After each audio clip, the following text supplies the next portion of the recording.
أَمَّنْ خَلَقَ السَّمَاوَاتِ وَالْأَرْضَ وَأَنزَلَ لَكُم مِّنَ السَّمَاءِ مَاءً فَأَنبَتْنَا بِهِ حَدَائِقَ ذَاتَ بَهْجَةٍ مَّا كَانَ لَكُمْ أَن تُنبِتُوا شَجَرَهَا أَإِلَٰهٌ مَّعَ اللَّهِ بَلْ هُمْ قَوْمٌ يَعْدِلُونَ أَمَّن جَعَلَ الْأَرْضَ قَرَارًا وَجَعَلَ خِلَالَهَا أَنْهَارًا وَجَعَلَ لَهَا رَوَاسِيَ وَجَعَلَ بَيْنَ الْبَحْرَيْنِ حَاجِزًا أَإِلَٰهٌ مَّعَ اللَّهِ بَلْ أَكْثَرُهُمْ لَا يَعْلَمُونَ أَمَّن يُجِيبُ الْمُضْطَرَّ إِذَا دَعَاهُ وَيَكْشِفُ السُّوءَ وَيَجْعَلُكُمْ خُلَفَاءَ الْأَرْضِ أَإِلَٰهٌ مَّعَ اللَّهِ قَلِيلًا مَّا تَذَكَّرُونَ أَمَّن يَهْدِيكُمْ فِي ظُلُمَاتِ الْبَرِّ وَالْبَحْرِ وَمَن يُرْسِلُ الرِّيَاحَ بُشْرًا بَيْنَ يَدَيْ رَحْمَتِهِ أَإِلَٰهٌ مَّعَ اللَّهِ تَعَالَى اللَّهُ عَمَّا يُشْرِكُونَ أَمَّن يَبْدَأُ الْخَلْقَ ثُمَّ يُعِيدُهُ وَمَن يَرْزُقُكُم مِّنَ السَّمَاءِ وَالْأَرْضِ أَإِلَٰهٌ مَّعَ اللَّهِ قُلْ هَاتُوا بُرْهَانَكُمْ إِن كُنتُمْ صَادِقِينَ قُل لَّا يَعْلَمُ مَن فِي السَّمَاوَاتِ وَالْأَرْضِ الْغَيْبَ إِلَّا اللَّهُ وَمَا يَشْعُرُونَ أَيَّانَ يُبْعَثُونَ بَلِ ادَّارَكَ عِلْمُهُمْ فِي الْآخِرَةِ بَلْ هُمْ فِي شَكٍّ بَلْ هُم مِّنْهَا عَمُونَ وَقَالَ الَّذِينَ كَفَرُوا أَإِذَا كُنَّا تُرَابًا وَآبَاؤُنَا أَإِنَّا لَمُخْرَجُونَ لَقَدْ وُعِدْنَا هَٰذَا نَحْنُ وَآبَاؤُنَا مِن قَبْلُ إِنْ هَٰذَا إِلَّا أَسَاطِيرُ الْأَوَّلِينَ قُلْ سِيرُوا فِي الْأَرْضِ فَانظُرُوا كَيْفَ كَانَ عَاقِبَةُ الْمُجْرِمِينَ وَلَا تَحْزَنْ عَلَيْهِمْ وَلَا تَكُن فِي ضَيْقٍ مِّمَّا يَمْكُرُونَ وَيَقُولُونَ مَتَىٰ هَٰذَا الْوَعْدُ إِن كُنتُمْ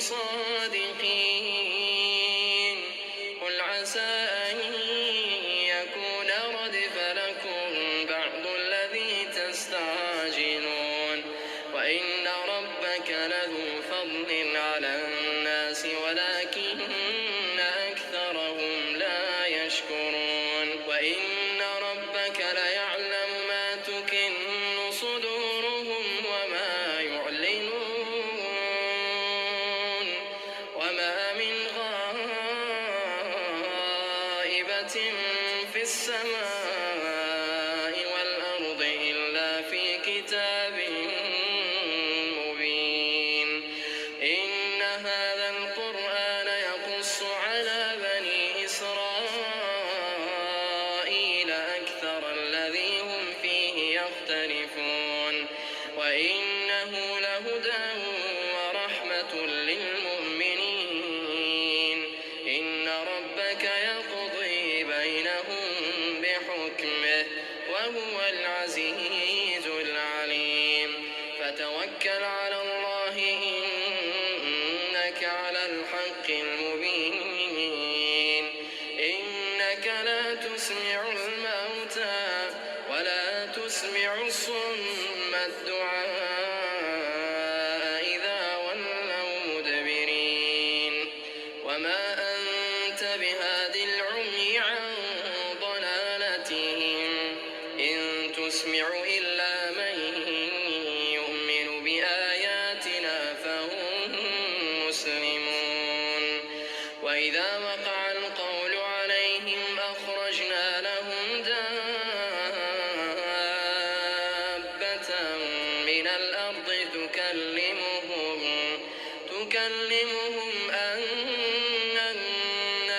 كانوا بآياتنا لا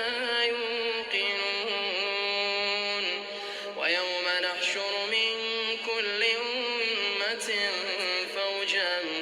ممن يكذب بآياتنا فهم يوزعون حتى إذا جاءوا قال كذبتم بآياتي ولم تحيطوا بها علما أم ماذا كنتم تعملون ووقع القول عليهم بما ظلموا فهم لا ينطقون ألم يروا أنا جعلنا الليل ليسكنوا فيه والنهار مبصرا إن في ذلك لآيات لقوم يؤمنون ويوم ينفخ في الصور ففزع من في السماوات ومن في الأرض إلا من شاء الله وكل أتوه داخرين وترى الجبال تحسبها جامدة وهي تمر مر السحاب صنع الله الذي أتقن كل شيء إنه خبير بما تفعلون من جاء بالحسنة فله خير منها وهم من فزع يومئذ آمنون ومن جاء بالسيئة فكبت وجوههم في النار هل تجزون إلا ما كنتم تعملون إنما أمرت أن أعبد رب هذه البلدة الذي حرمها وله كل شيء وأمرت أن أكون من المسلمين وأن أتلو القرآن فمن اهتدى فإنما يهتدي لنفسه ومن ضل فقل إنما أنا من المنذرين وقل الحمد لله سيريكم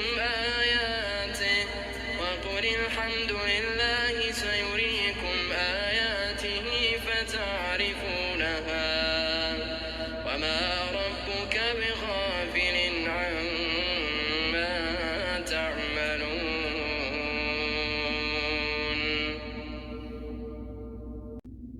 بسم الله الرحمن الرحيم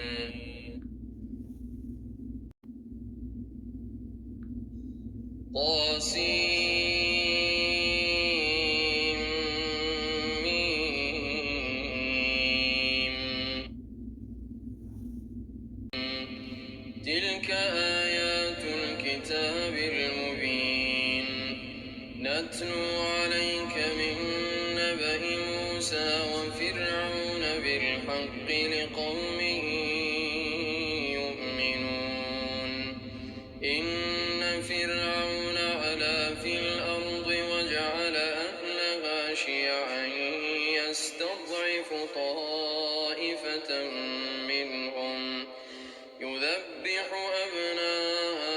أبناءهم ويستحيي نساءهم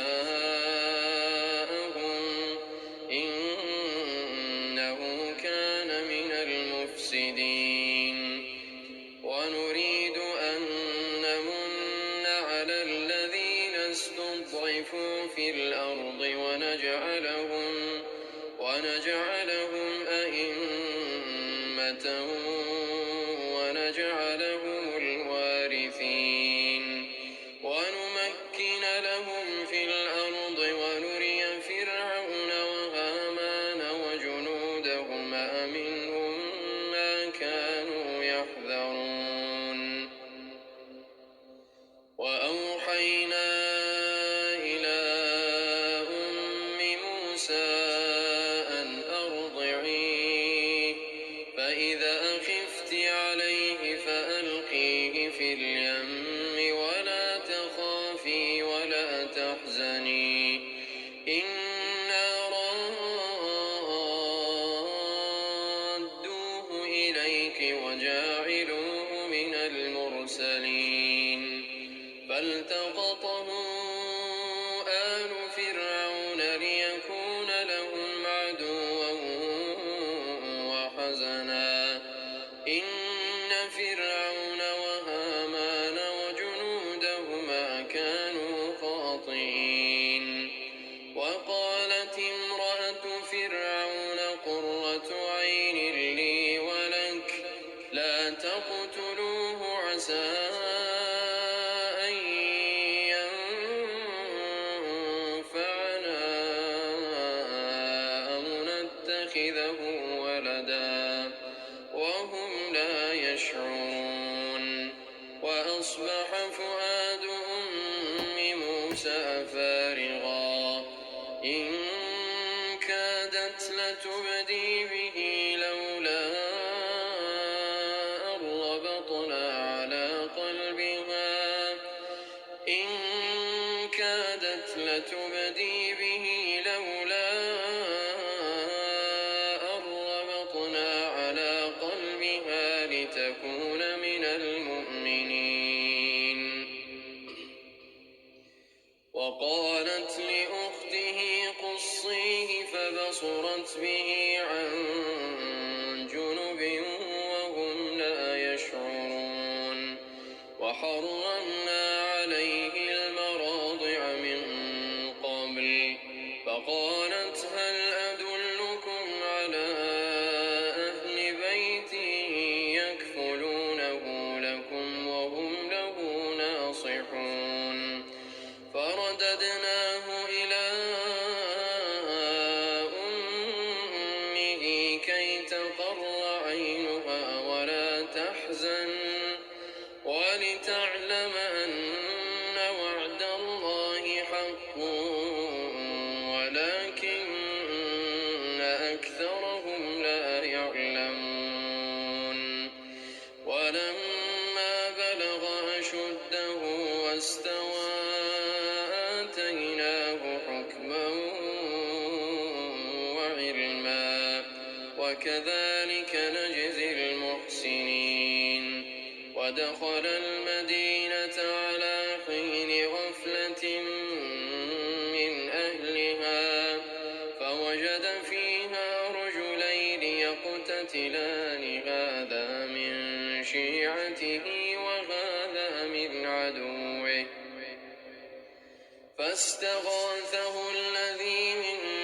شيعته على الذي من عدوه فوكزه موسى فقضى عليه قال هذا من عمل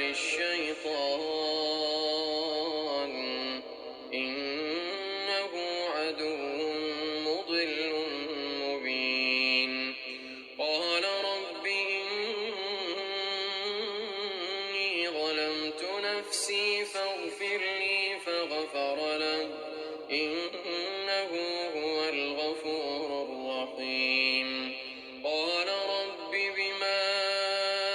أنعمت علي فلن أكون ظهيرا للمجرمين فأصبح في المدينة خائفا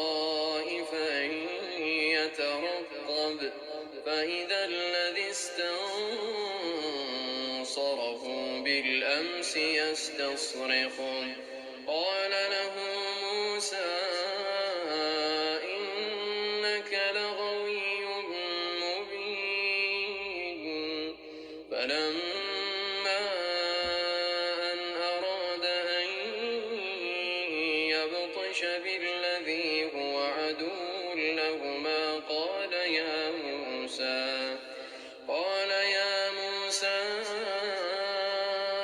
تريد أن تقتلني نفسا بالأمس إن تريد إلا أن تكون جبارا في الأرض وما تريد أن تكون من المصلحين. وجاء رجل من أقصى المدينة يسعى قال يا موسى إن الملأ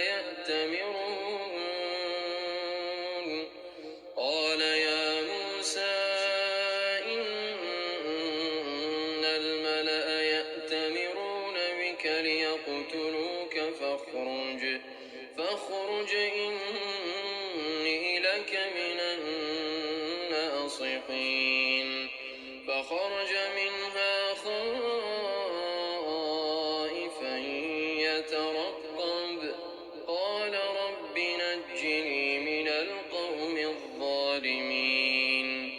ولما توجه تلقاء مدين قال عسى ربي أن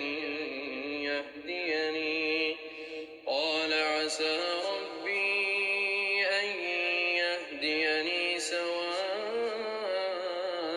السبيل. ولما ورد ماء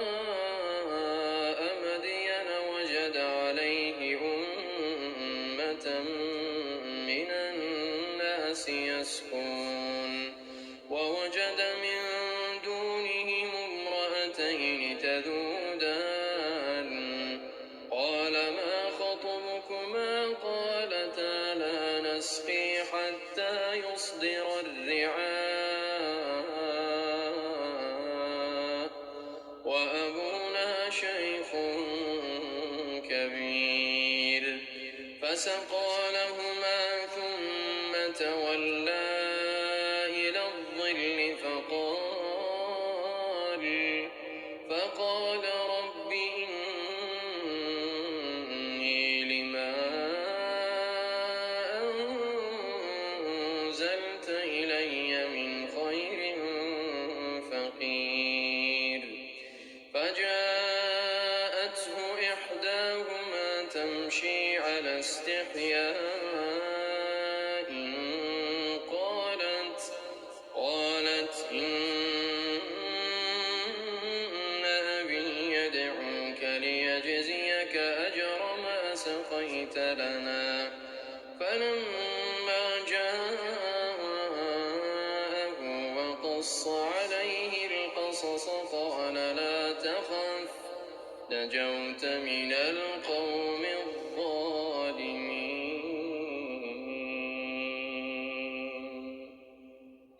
قالت إحداهما يا أبت استأجره إن خير من استأجرت القوي الأمين. قال إني أريد أن أنكحك إحدى ابنتي هاتين على أن تأجرني 8 حجاج فإن أتممت 10 فمن عندك وما أريد أن أشق عليك ستجدني إن شاء الله من الصالحين.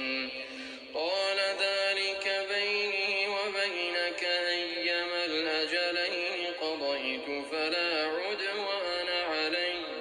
والله على ما نقول وكيل. فلما قضى موسى الأجل وسار بأهله آنس من جانب الطور نارا قال لأهلهم كثوا إني آنست نارا لعلي آتيكم منها بخبر أو لعلي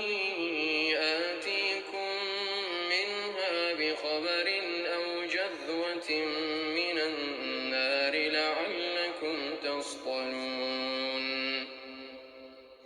فلما أتاها نودي من شاطئ الوادي الأيمن في البقعة المباركة من الشجرة أن يا موسى إني أنا الله رب العالمين وأن ألق عصاك فلما رآها تهتز كأنها جان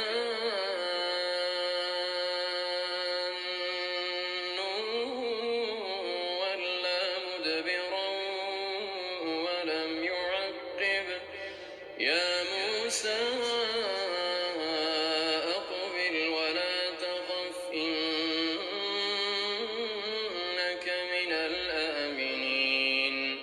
أسلك يدك في جيبك تخرج بيضاء من غير سوء واضمم إليك جناحك من الرهب فذلك برهانان من ربك إلى فرعون وملئه إنهم كانوا قوما فاسقين قال رب إني قتلت منهم نفسا فأخاف أن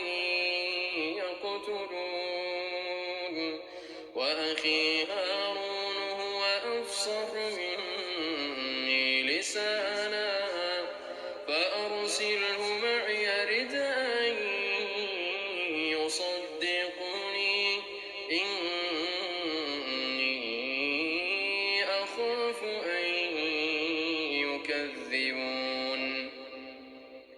قال سنشد عضدك بأخيك ونجعل لكما سلطانا فلا يصلون إليكما بآياتنا أنتما ومن اتبعكما الغالبون فلما جاءهم موسى بآياتنا بينات قالوا ما هذا إلا سحر مفترى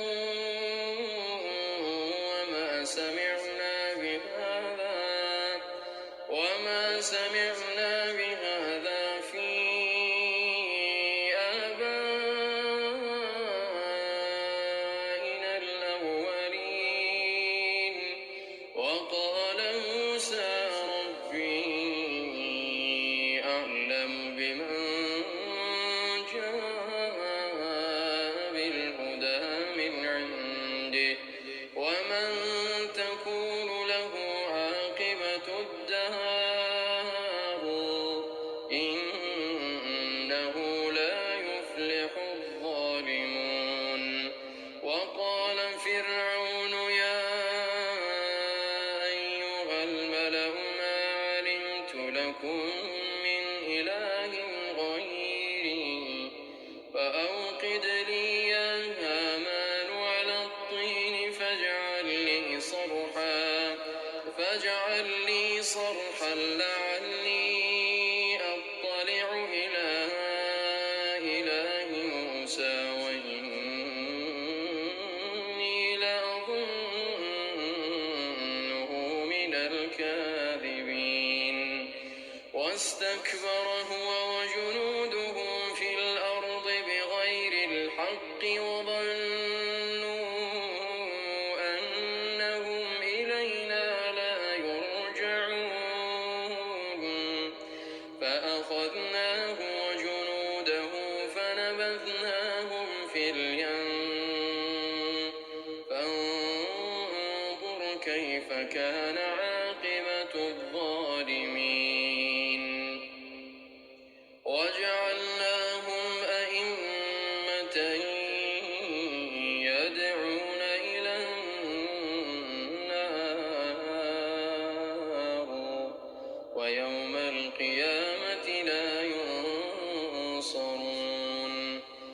وأتبعناهم في هذه الدنيا لعنة ويوم القيامة هم من المقبوحين. ولقد آتينا موسى الكتاب من بعد ما أهلكنا القرون الأولى بصائر للناس وهدى ورحمة لعلهم يتذكرون. وما كنت بجانب الغربي إذ قضينا إلى موسى الأمر وما كنت من الشاهدين ولكننا أنشأنا قرونا فتطاول عليهم العمر وما كنت ثاويا في أهل مدين تتلو عليهم آياتنا ولكننا كنا مرسلين. وما كنت بجانب الطور إذ نادينا ولكن رحمة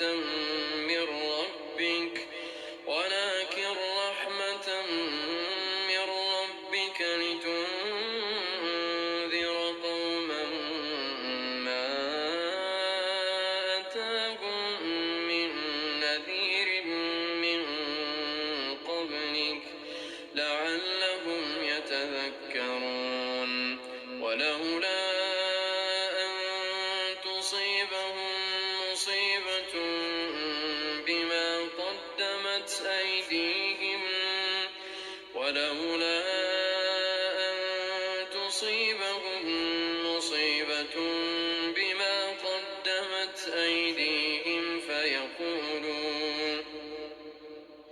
فيقولوا ربنا لولا أرسلت إلينا رسولا فنتبع آياتك ونكون من المؤمنين. فلما جاءهم الحق من عندنا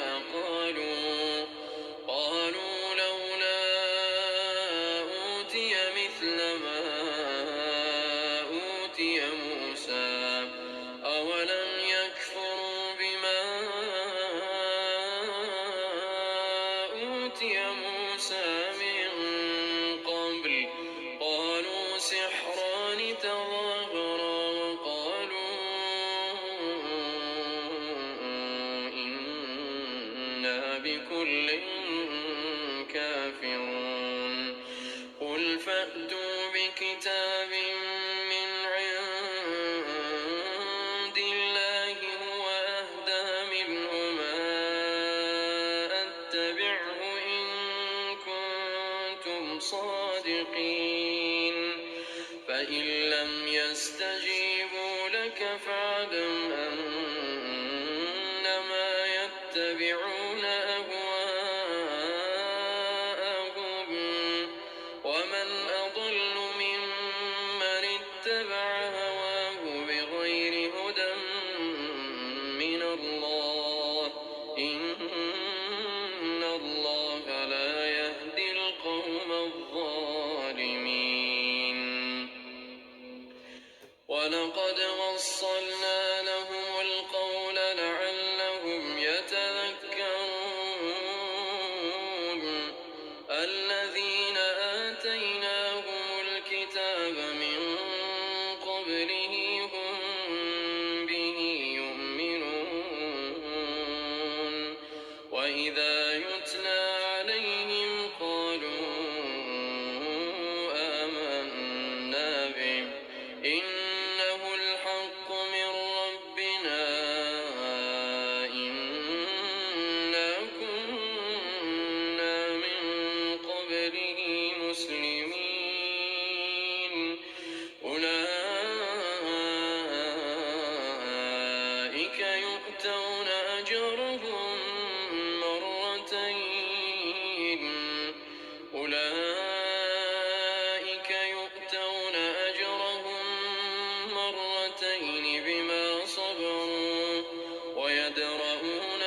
بالحسنة السيئة ومما رزقناهم ينفقون وإذا سمعوا اللغو أعرضوا عنه وقالوا لنا أعمالنا ولكم أعمالكم سلام عليكم لا نبتغي الجاهلين إنك لا تهدي من أحببت ولكن الله يهدي من يشاء وهو أعلم بالمهتدين وقالوا إن نتبع الهدى معك نتخطف من أرضنا أولم نمكن لهم حرما آمنا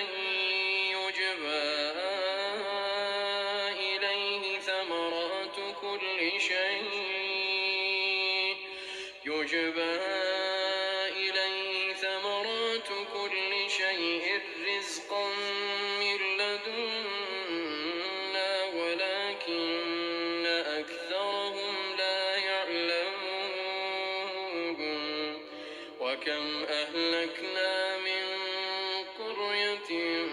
بطرت معيشتها فتلك مساكنهم لم تسكن من بعدهم إلا قليلا وكنا نحن الوارثين وما كان ربك مهلك القرى حتى يبعث في أمها رسولا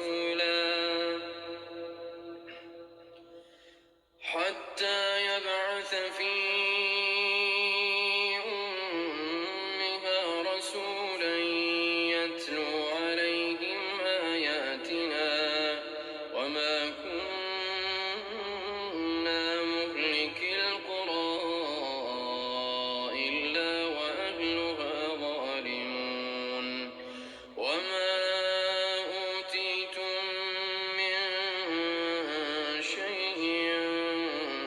فمتاع الحياة الدنيا وزينتها وما عند الله خير وأبقى أفلا تعقلون أفمن وعدناه وعدا حسنا فهو لاقيه كمن متعناه متاع الحياة الدنيا ثم هو يوم القيامة من المحضرين ويوم يناديهم فيقول أين شركائي الذين كنتم تزعمون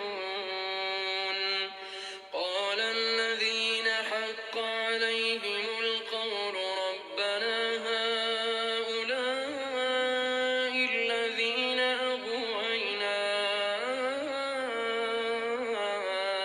أغويناهم كما غوينا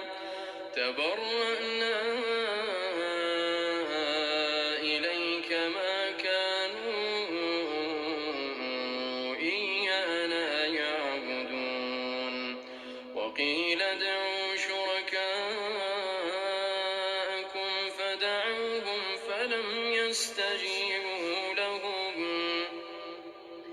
فلم يستجيبوا لهم ورأوا العذاب لو أنهم كانوا يهتدون ويوم يناديهم فيقول ماذا أجبتم المرسلين فعميت عليهم الأنباء يومئذ فهم لا يتساءلون فأما من تاب وآمن وعمل صالحا فعسى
يسمعون قل أرأيتم إن جعل الله عليكم النهار سرمدا إلى يوم القيامة من إله غير الله يأتيكم بليل تسكنون فيه أفلا تبصرون ومن رحمته جعل لكم الليل والنهار لتسكنوا فيه ولتبتغوا من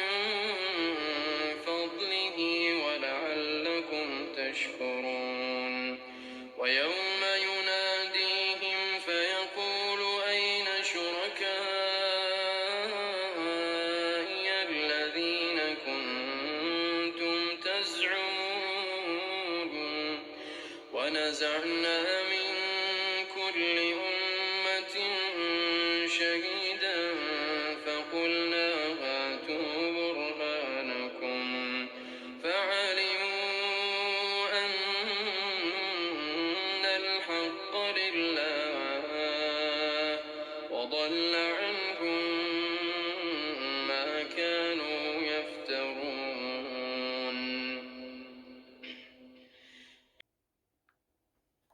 إن قارون كان من قوم موسى فبغى عليهم وآتيناه من الكنوز ما إن مفاتحه لتنوء بالعصبة أولي القوة إذ قال له قومه لا تفرح إن الله لا يحب الفرحين وابتغ فيما آتاك الله الدار الآخرة ولا تنس نصيبك من الدنيا وأحسن كما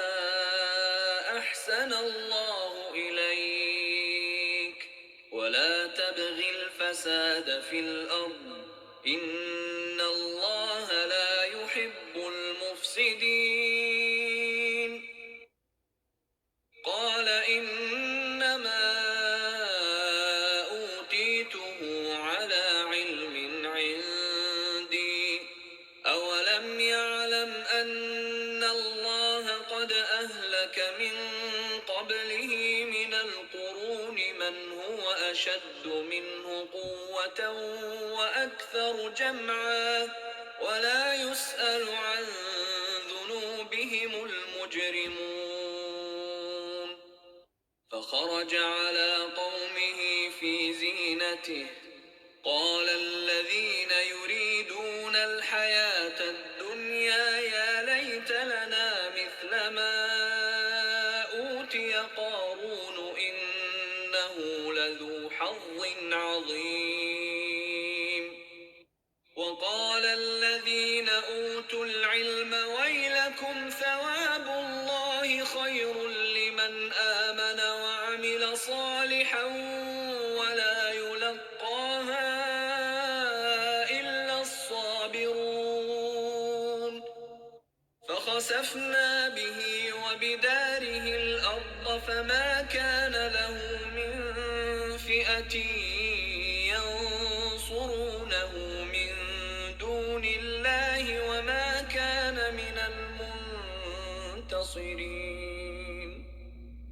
وأصبح الذين تمنوا مكانه بالأمس يقولون ويكأن الله يبسط الرزق لمن يشاء من عباده ويقدر لولا أمن الله علينا لخسف بنا ويكأنه لا يفلح الكافرون تلك الدار الآخرة نجعلها للذين لا يريدون علوا في الأرض ولا فسادا والعاقبة للمتقين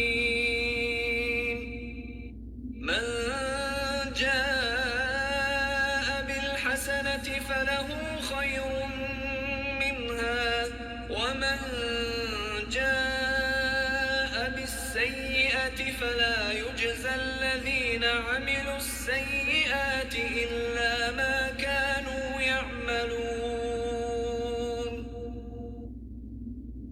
إن الذي فرض عليك القرآن لرادك إلى معاد قل ربي أعلم من جاء بالهدى ومن هو في ضلال مبين. وما كنت ترجو أن يلقى إليك الكتاب إلا رحمة من ربك فلا تكونن ظهيرا للكافرين ولا يصدنك عن آيات الله بعد إذ أنزلت إليك وادع إلى ربك ولا تكونن من المشركين ولا تدع مع الله إلها آخر لا إله إلا هو كل شيء هالك إلا وجهه له الحكم وإليه ترجعون.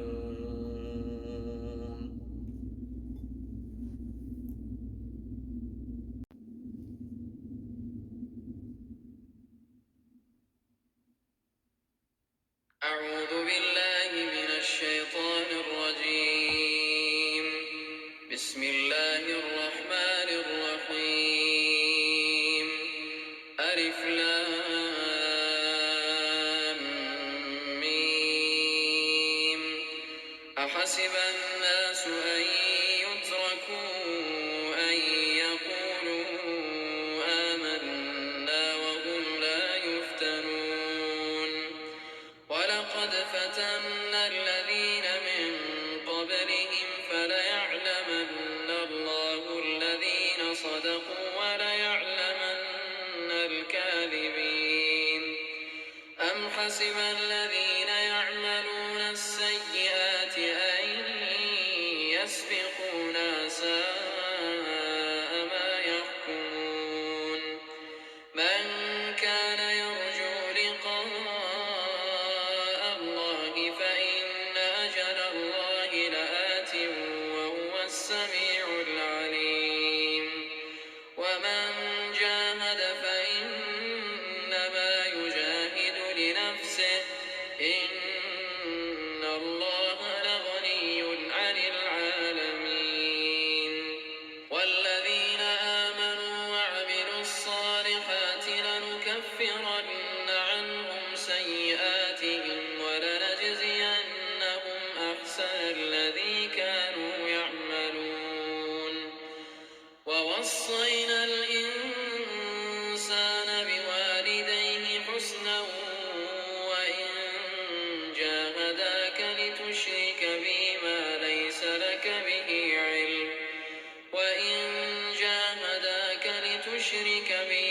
ليس لك به علم فلا تطعهما إلي مرجعكم فأنبئكم بما كنتم تعملون. والذين آمنوا وعملوا الصالحات لندخلنهم في الصالحين. ومن الناس من يقول آمنا بالله فإذا أوذي في الله جعل فتنة الناس كعذاب الله. ولئن جاء نصر من ربك ليقولن إنا كنا معكم أوليس الله بأعلم بما في صدور العالمين. وليعلمن الله الذين آمنوا وليعلمن المنافقين. وقال الذين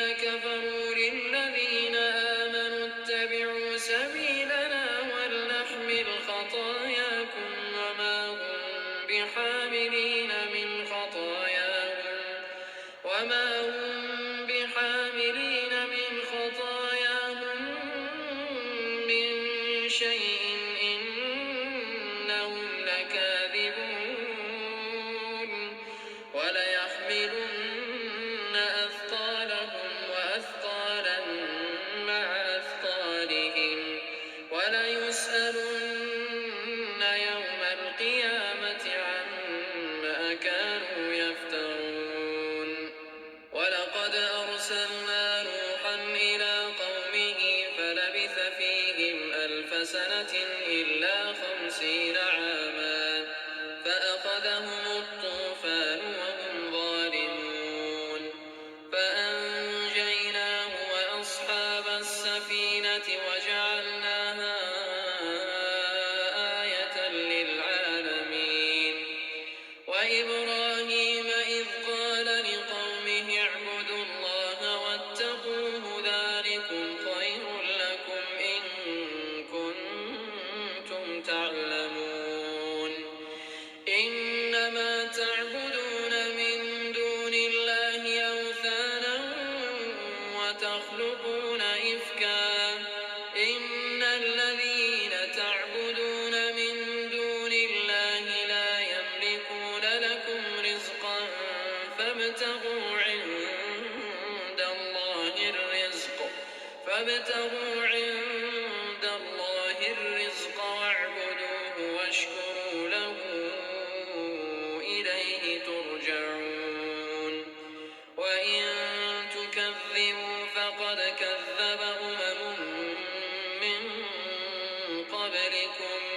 وما على الرسول إلا البلاغ المبين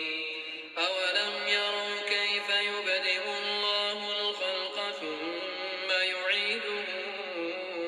إن ذلك على الله يسير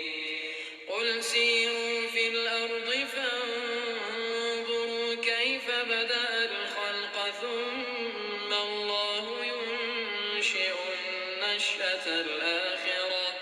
إن الله على كل شيء قدير يعذب من يشاء ويرحم من يشاء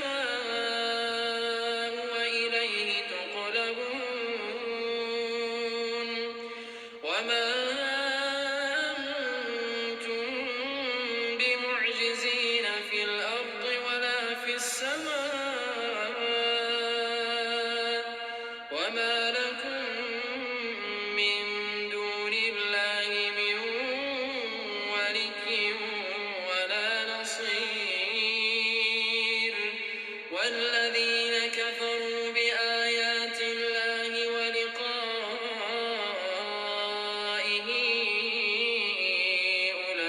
أولئك يئسوا من رحمتي وأولئك لهم عذاب أليم فما كان جواب قومه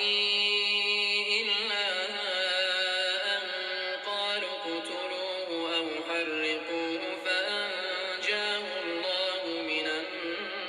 النار إن في ذلك لآيات لقوم يؤمنون وقال إنما اتخذتم من دون الله أوثانا مودة بينكم في الحياة الدنيا ثم يوم القيامة يكفر بعضكم ببعض ويلعن بعضكم بعضا ومأواكم النار وما لكم من ناصرين فآمن له لوط وقال إني مهاجر إلى ربي إنه هو العزيز الحكيم ووهبنا له إسحاق ويعقوب وجعلنا في ذريته النبوة والكتاب وآتيناه أجره في الدنيا وإنه في الآخرة لمن الصالحين ولوطا إذ قال لقومه إنكم لتأتون الفاحشة ما سبقكم بها من أحد من العالمين أئنكم لتأتون الرجال وتقطعون السبيل وتأتون في ناديكم المنكر فما كان جواب قومه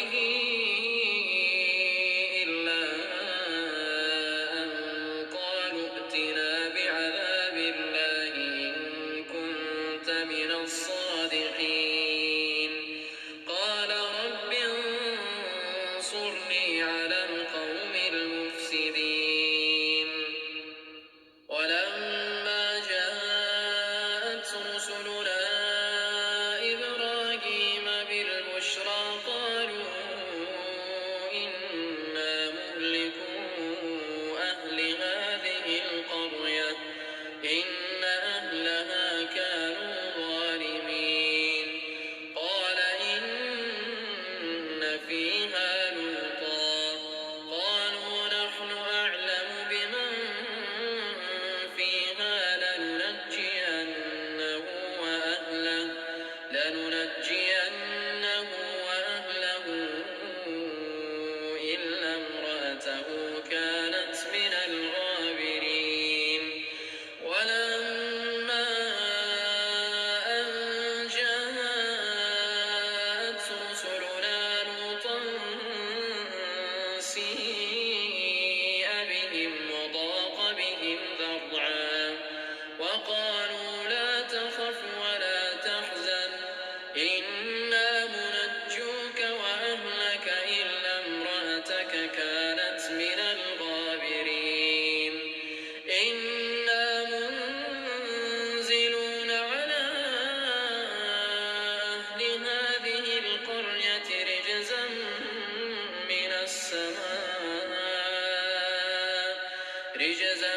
من السماء بما كانوا يفسقون ولقد تركنا منها آية بينة لقوم يعقلون وإلى مدين أخاهم شعيبا فقال يا قوم اعبدوا الله وارجوا اليوم الآخر ولا تعثوا في الأرض مفسدين فكذبوه فأخذتهم الرجفة فأصبحوا في دارهم جاثمين وعادا وثمود وقد تبين لكم من مساكنهم وزين لهم الشيطان أعمالهم فصدهم عن السبيل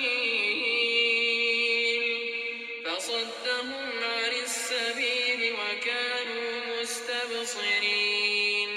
وقارون وفرعون وهامان ولقد جاءهم موسى بالبينات فاستكبروا في الأرض وما كانوا سابقين فكلا أخذنا بذنبه فمنهم من أرسلنا عليه حاصبا ومنهم من أخذته الصيحة ومنهم من خسفنا به الأرض ومنهم من أغرقنا وما كان الله ليظلمهم ولكن كانوا أنفسهم يظلمون مثل الذين اتخذوا من دون الله أولياء كمثل العنكبوت اتخذت بيتا وإن أوهن البيوت لبيت العنكبوت لو كانوا يعلمون إن الله يعلم ما يدعون من دونه من شيء وهو العزيز الحكيم وتلك